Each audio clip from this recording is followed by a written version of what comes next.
ایسی حکومت بنے جو ان کی امیدوں پہ اتر آئے اور ان کی امیدوں کے مطابق کام کر سکے. اب یہ ہماری ذمہ داری بنتی ہے. نیشنل کانفرنس، کانگریس، سی پی ایم، ہمیں لوگوں کا تعاون حاصل ہوا ہے. اب ہماری ذمہ داری بنتی ہے کہ ہم لوگوں کے لیے جو ہے کام کریں اور جموں کشمیر کو اس دلدل سے نکالیں. ہمارے لیے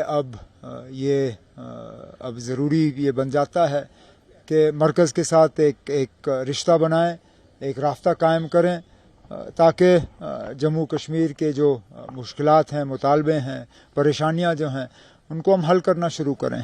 کیا ہم اس کو یہ بھی کہہ سکتے ہیں کیونکہ جو عمر عبداللہ کا اس وقت بیہیویئر تھا، جو ایک ٹیون تھا بات کرنے کا لوگوں کے دل کے ساتھ کہ بھیا پچھلی بار اگر کچھ پلس مائنس ہوا ہے، کوئی غلطی ہوئی ہے، اس کا ازالہ ہم کریں گے. اس میں جو مین 370 تھا. میں اس سوال کا جواب دے نہیں سکتا ہوں. اب اس سوال کا جواب تو آپ کو ووٹروں سے لینا ہوگا.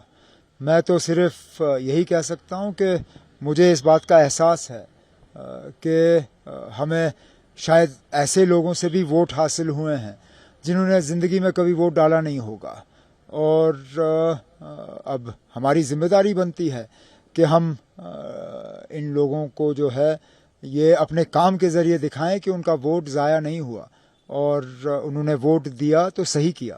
پی ڈی پی نے بھی اسٹیٹ ہوڈ کی بات کی ہے، 370 کی بات کی ہے، وہی بات نیشنل کانفرنس بھی کرتا رہا ہے، لیکن ایک الگ ہی ویو دیکھنے کو ملی. کوئی خاص ریزن؟ جبکہ میں پی ڈی پی اور پی ڈی پی کی پرفارمنس کے بارے میں کچھ نہیں کہہ سکتا ہوں. وہ تو پی ڈی پی کو اپنے الیکشن کے نتیجوں کے بارے میں بات کرنا ہوگا. میں تو صرف یہی کہہ سکتا ہوں کہ نیشنل کانفرنس کو امید سے زیادہ سیٹیں ملی ہیں اور ہماری ذمہ داریاں بڑھ گئی ہیں. جیلوں سے لوگوں کو نکالا گیا، جماعت اسلامیہ کو آگے کیا گیا، لیکن یہاں ووٹوں کو تقسیم کرنے میں کوئی کوشش جو ہے نہیں چھوڑی گئی، کوئی کمی نہیں رکھی. آپ نے خود کہا لوگوں کو جیل سے نکالا گیا، وہ آج کہاں ہیں؟ جن لوگوں نے پارلیمانی الیکشن کے بعد اپنے آپ کو بہت بڑے لیڈر سمجھنا شروع کیا، آج وہ کہیں نہیں ہیں. یہاں ایسی طاقتیں میدان میں اتر آئیں جنہوں نے 30-35 سال جموں کشمیر کو ہندوستان سے الگ کرنے کی بات کی. آج بنا اس 35 سال کا جواب دیکھتے ہوئے وہ سیدھا الیکشن کے میدان میں کود گئے.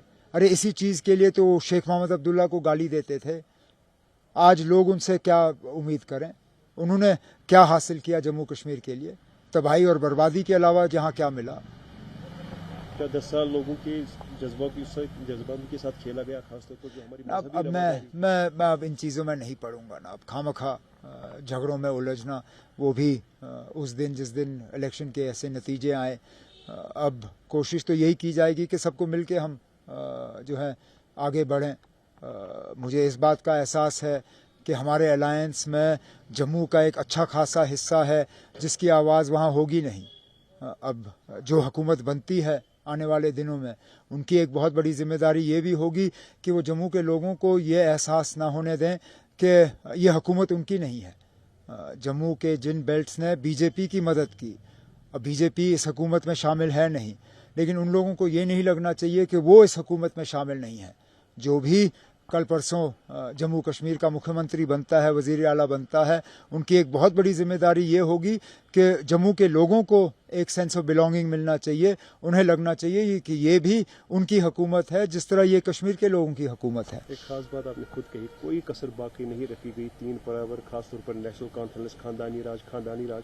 لیکن جو لوگوں نے جواب دے دیا ہے، اس کو دیکھ کر اب کتنا زیادہ اسٹریس دینا پڑے گا نیشنل کانفرنس کو، جو ہمارا اسٹیٹ ہوڈ ہے. ہم کچھ نہیں کہیں گے. میں نے ہمیشہ یہ کہا ہے، آخر کار لوگ مالک ہیں، ہم خادم ہیں. یہ خاندانی راج والی بات یہ تو لوگ طے کرتے ہیں نا. ہم اپنے آپ کو لوگوں کے اوپر نہیں ٹھوستے.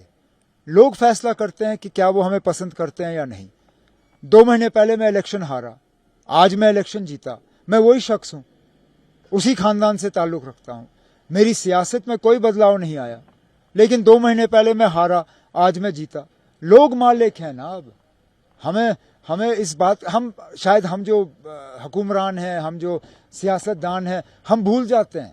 ہمیں لگتا ہے کہ ہم بڑی توپ چیز ہیں، ہم ہی 30 مار خان ہیں. لیکن یہ خیال جو ہے یہ غلط ہے. یہاں لوگ مالک ہیں, لوگ طے کرتے ہیں, ہم تو صرف یہاں لوگوں کی خدمت کرنے کے لیے آتے ہیں, اور اس چیز کو ہمیں یاد رکھنا ہوگا. جس حساب سے میجورٹی آ گئی, مطلب شاید توقعات جو تھے اس سے زیادہ نیشنل کانفرنس کو آج ملا ہے, تو اس میں کتنا آگے اب ذمہ داری ہوگی لوگوں کے لیے وہ کام کرنا جو زخم ابھی ہے؟ کچھ خاص مدعے ایسے ہوں گے جس کے لیے لوگ شاید توقع کرتے ہیں. میں نے پہلے ہی کہا کہ ہماری ذمہ داریاں بڑھ گئی ہیں اور بہت کچھ کرنا ہے. کچھ چیزیں ایسی ہیں جو ہم یو ٹی کی حیثیت سے بھی کر سکتے ہیں, کچھ چیزیں ایسی ہوں گی جن کے لیے ہمیں ریاست کے درجے کا انتظار کرنا ہوگا, لیکن امید کی جاتی ہے کہ زیادہ انتظار نہیں کرنا ہوگا. جو ٹارگٹ ملا ہے, آپ کو لگتا ہے اگر کولیشن بھی نہیں ہوتی تب بھی شاید این سی آگے آ جائے؟ کیوں خواہ مجھے جھگڑے میں ڈال رہے ہو؟ اب کیا ہم اور سیٹیں جیت سکتے تھے یا ہمیں جیتنا چاہیے تھا؟ کیوں نہیں نا, ہم 50 پہ رکے, 60 پہ رک سکتے تھے, 70 پہ رک سکتے تھے, لیکن جتنے ملے میں ان سب ایک ایک سیٹ کے لیے شکر گزار ہوں. اور ٹھیک ہے نا, کچھ نہیں ملے نا, اگلی بار. سب سے پریشانی یہ تھی کہ جو نامینیشن کمیٹی بیٹھی جائے گی 5 لوگوں کی, ان کا اعتماد کن کو ہوگا؟ اب شاید وہ چیپٹر بند ہونا چاہیے, کیونکہ اگر بی جے پی ان 5 کو نامنیٹ کر بھی لیتی ہے تو کیا فائدہ, ان کو آپ اپوزیشن میں بٹھا رہے ہو, اور کیوں خواہ اس جھگڑے میں پڑنا, کیونکہ یہ معاملہ پھر عدالت کے سامنے جائے گا اور خواہ ہمارے اور مرکز کے رشتوں میں ایک تھوڑی سی کھٹاس آ جائے گی.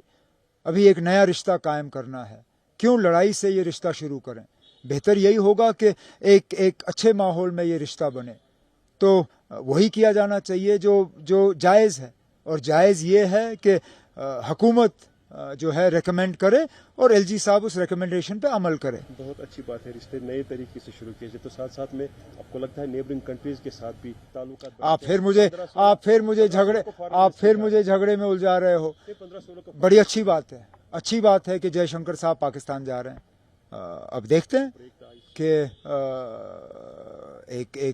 یہ سشما سوراج جی کے بعد یہ پہلی مرتبہ ہے کہ فارن منسٹر پاکستان جا رہے ہیں.